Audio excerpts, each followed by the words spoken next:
আমি বলতে গেলে ফুল টাইম রাজনীতিবিদ। I am not a part time politician and I am a serious politician. So আমি এটা চারদিক থেকে দেখছি the acceptance of prime minister Modi, যেটা অপোজিশন বারবার পোলারাইজেশনের কথা বলে। আমি আসামের থাকি, সেখানের অভিজ্ঞতার থেকে বলছি, এবং সুখেন্দু যেটা বলেছে এটা অত্যন্ত গুরুত্বপূর্ণ, যে ধরনের ইনফ্রাস্ট্রাকচার ডেভেলপমেন্ট আর ডেলিভারি, তারপরে আমি তৃণমূলের কথা বলছি। ডেলিভারি মানে কি, যে আমার ম্যানিফেস্টোতে স্কিম আছে, আমার টুইটার হ্যান্ডেলে প্রকল্প আছে, কিন্তু সরজমিনে গেলে কিছু নেই। That is the biggest difference between Congress and BJP. আমি আজকের থেকে তো কংগ্রেসকে দেখছি না, আমি রাজীবজির সময় থেকে যখন আমি ইউনিভার্সিটিতে ছিলাম, and he had said the most important thing that 1 টাকার কাজ করলে 25 পয়সা পৌঁছে। That is the culture of Congress and Trinamool. মোদিজির সমালোচনা অনেকেই করে, কিন্তু it cannot be denied যে last man standing, last mile delivery is excellent. আর আমি তৃণমূল যখন জয়েন করেছিলাম, আমার একটা অ্যাসপিরেশন ছিল যে আমি ন্যাশনাল এক্সপ্যানশনে ইন্টারেস্টেড ছিলাম, কিন্তু আমার মনে হয় না দ্যাট যে ধরনের ন্যাশনাল এক্সপ্যানশন বা অ্যাসপিরেশন বা অ্যাকসেপ্টেন্স প্রাইম মিনিস্টার মোদির আছে, এরকম দ্বিতীয় কোনো নেতা আজকে এই দেশে নেই। It is a fact. আর আমি কোনোদিনই বেশি নেগেটিভ কথা বলি না, কিন্তু আমার খুব দুঃখ হয়েছে, কারণ আমরা ছোটবেলার থেকে দিদিকে সুতির শাড়ি আর হাওয়াই চপ্পলে দেখেছি। You know my background. কিন্তু আমি এই ধরনের কারাপশন যে হতে পারে, এটা আমি বেঙ্গলে এসে কাছের থেকে দেখেছি। It is unbelievable. আমার যে ব্যাকগ্রাউন্ড, আমরা রাজনীতিতে দেশ সেবার জন্য এসেছি। আজকে যদি আমি রাজনীতি ছেড়েও দেই, I have no problem, I can put food on my table. But I'm sorry to say, the kind of corruption at the grassroots level. আর এটার আপনারা বলতে পারেন আজকে আমি বিজেপিতে এসেছি বলে তৃণমূলের ব্যাপারে এটা বলছি, কিন্তু আমি তো আসামে থাকি। আজকে সুমিতদা ডেকেছেন বলে আমি এখানে জয়েনিংটা করেছি। আমি যখন তৃণমূলের প্রত্যেকটা ফ্যাকশনের কথা শুনি, প্রত্যেকটা ফ্যাকশনই বলে দিচ্ছে যে তৃণমূল ইজ কারাপ্ট। শুদ্ধিকরণ মানে কি আমরা অশুদ্ধ। একজন বলছে আপনারা রেপিস্টকে টিকিট দিয়েছেন, কে দিয়েছে টিকিটটা? আর লোকসভাতে যে ফ্যাকশনটা গেছে বলছে আমরা তৃণমূলের সিম্বল আর চাই না, কারণ এই সিম্বল মানে কারাপশন। সো ফ্যাকশন 4টা আজকে হতে পারে তৃণমূলে, কিন্তু এই 4টে ফ্যাকশনের মধ্যে একটা কনসেনসাস আছে যে তৃণমূলের আমলে in their tenure there has been corruption, it cannot be denied, and সুখেন্দুদা ইজ অ্যাবসলিউটলি রাইট। আমি আপনাদের মানে আহ্বান জানাচ্ছি, একবার আসামে এসে দেখবেন the kind of development BJP has done under the prime ministership of Narendra Modiji. আপনারা শুধু শুভেন্দু বাবুকে, মাননীয় মুখ্যমন্ত্রীকে, আর যারা বিজেপির এমএলএরা আছেন, আমি শুধু আপনাদের বলছি, গিভ দেম 2 years বিফোর 29। আপনারা দেখবেন পশ্চিমবঙ্গের চেহারা ভারতীয় জনতা পার্টি বদলে দেবে, এটা কেউ অস্বীকার করতে পারবে না। So there are various reasons. আপনার মূল প্রশ্নের উত্তরটা আমি দিলাম, that development is everything. Development is everything, and আমরা যে রাজনীতিতে আছি, it is for development of the country. And আমার সমালোচকরা বলতে পারে আমার অনেক নেগেটিভ আছে, কিন্তু কেউ বলতে পারবে না যে আমি কারাপশনের পাশে কোনোদিন দাঁড়িয়েছিলাম। I will not stand for corruption. Sushmita Di, what curious, we are curious. Your sphere of work is in Assam. Right. Why did you choose to join the BJP in Bengal? Does that mean that there are 3 seats which are up for grabs for Rajya Sabha? You are Rajya Sabha member from Is there Bengal a promise itself. from the party? See, I'll tell you what. Bharatiya Janata Party is a national party.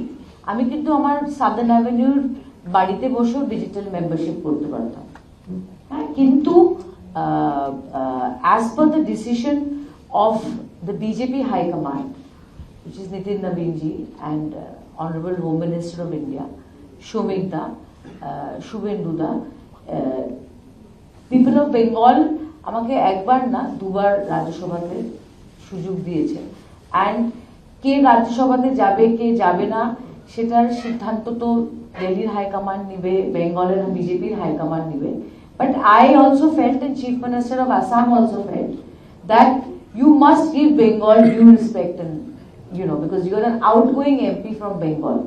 So I am here not in expectation of Rajya Sabha, but I am here as an outgoing MP of Bengal. I hope that answers. Shamik दा अगर थोड़ा सा शमीक दा ticket बताएं। अगर मिलता है आप लोगों तीनों को तो आप लोग क्या लड़ेंगे चुनाव? 24 जुलाई को चुनाव होना है। हाइपोथेटिकल है। देखिए ये तो हाईकमान का डिसीजन होता है, ये तो दादा डिसाइड करेंगे. शमीक दा थोड़ा सा अगर बताएं, राज्यसभा का 3 सीट है। अरे प्रश्न अगर अगर से शुरू होता है तो पीछे पीछे मगर भी चला है और अगर मगर में चक्कर में मैं फंसना नहीं चाहता हूँ। আমরা আসলে কিন্তু দেখতে পাচ্ছি না, সরাসরি জিজ্ঞাসা করছি, তিনজন রাজ্যসভার প্রার্থীকে আমরা এই মুহূর্তে দেখতে পাচ্ছি।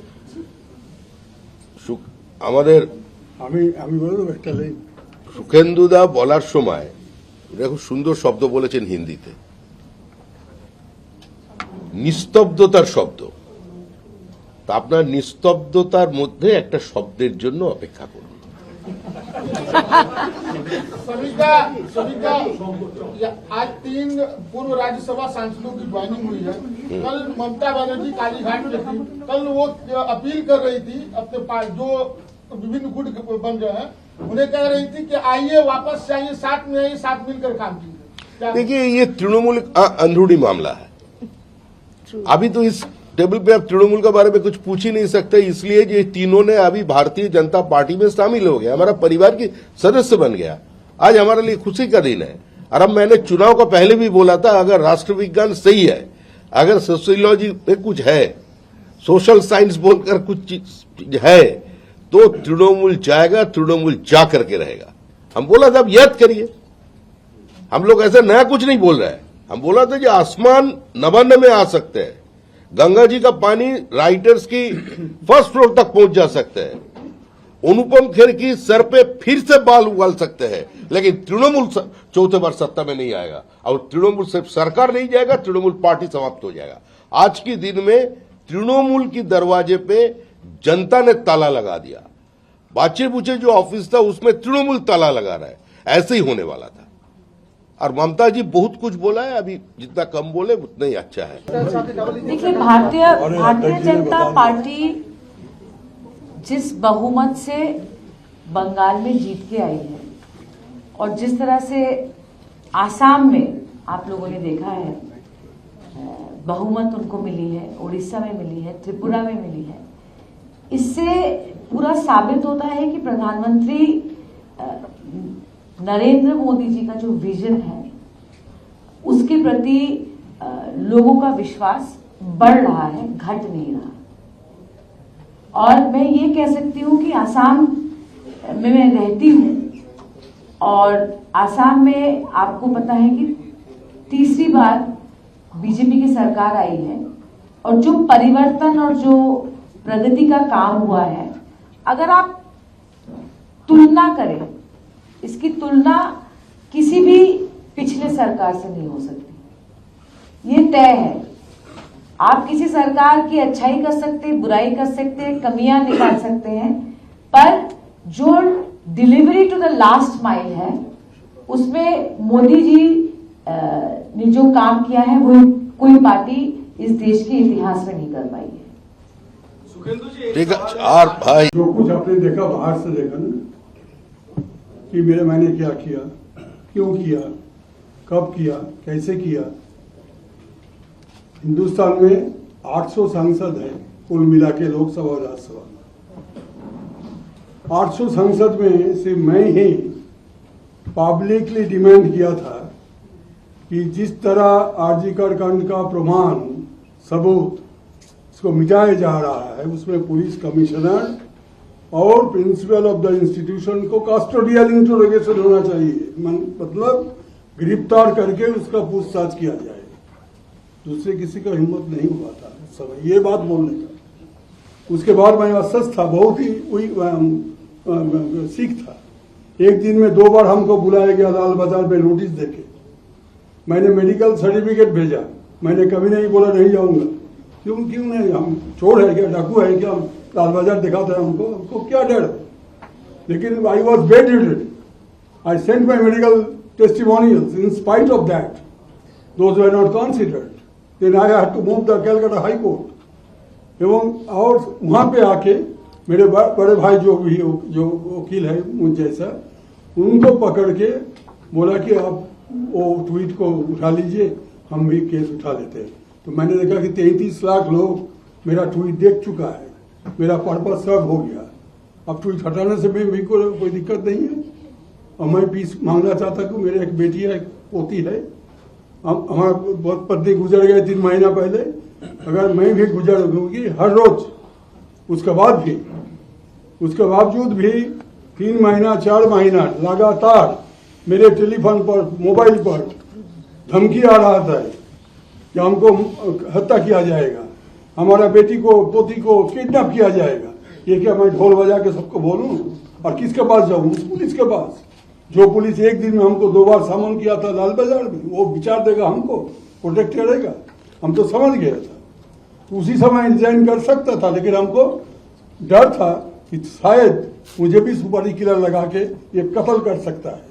क्योंकि बंगाल में जैसे बीजेपी का 400 से अधिक कार्यकर्ता और समर्थक उनका कत्ल किया गया, हमारा पार्टी का उस समय जो पार्टी था, उस समय पार्टी का भी वर्कर लोग को कत्ल किया गया। एक ही पार्टी का आदमी एक ही पार्टी को कत्ल कर रहा है। ये वातावरण था, एक भय और संतरास का वातावरण। तो हम अपने फैमिली को केयर करने का हमारा कोई जिम्मेवारी नहीं था क्या? আমাদের ভিডিও ভালো লাগলে লাইক এবং শেয়ার করুন, কমেন্ট সেকশনে গিয়ে জানান আপনাদের মতামত। আরও ভিডিও পেতে আমাদের চ্যানেল সাবস্ক্রাইব করুন এবং প্রতি মুহূর্তে খবরের আপডেট পেতে প্রেস করুন বেল আইকন।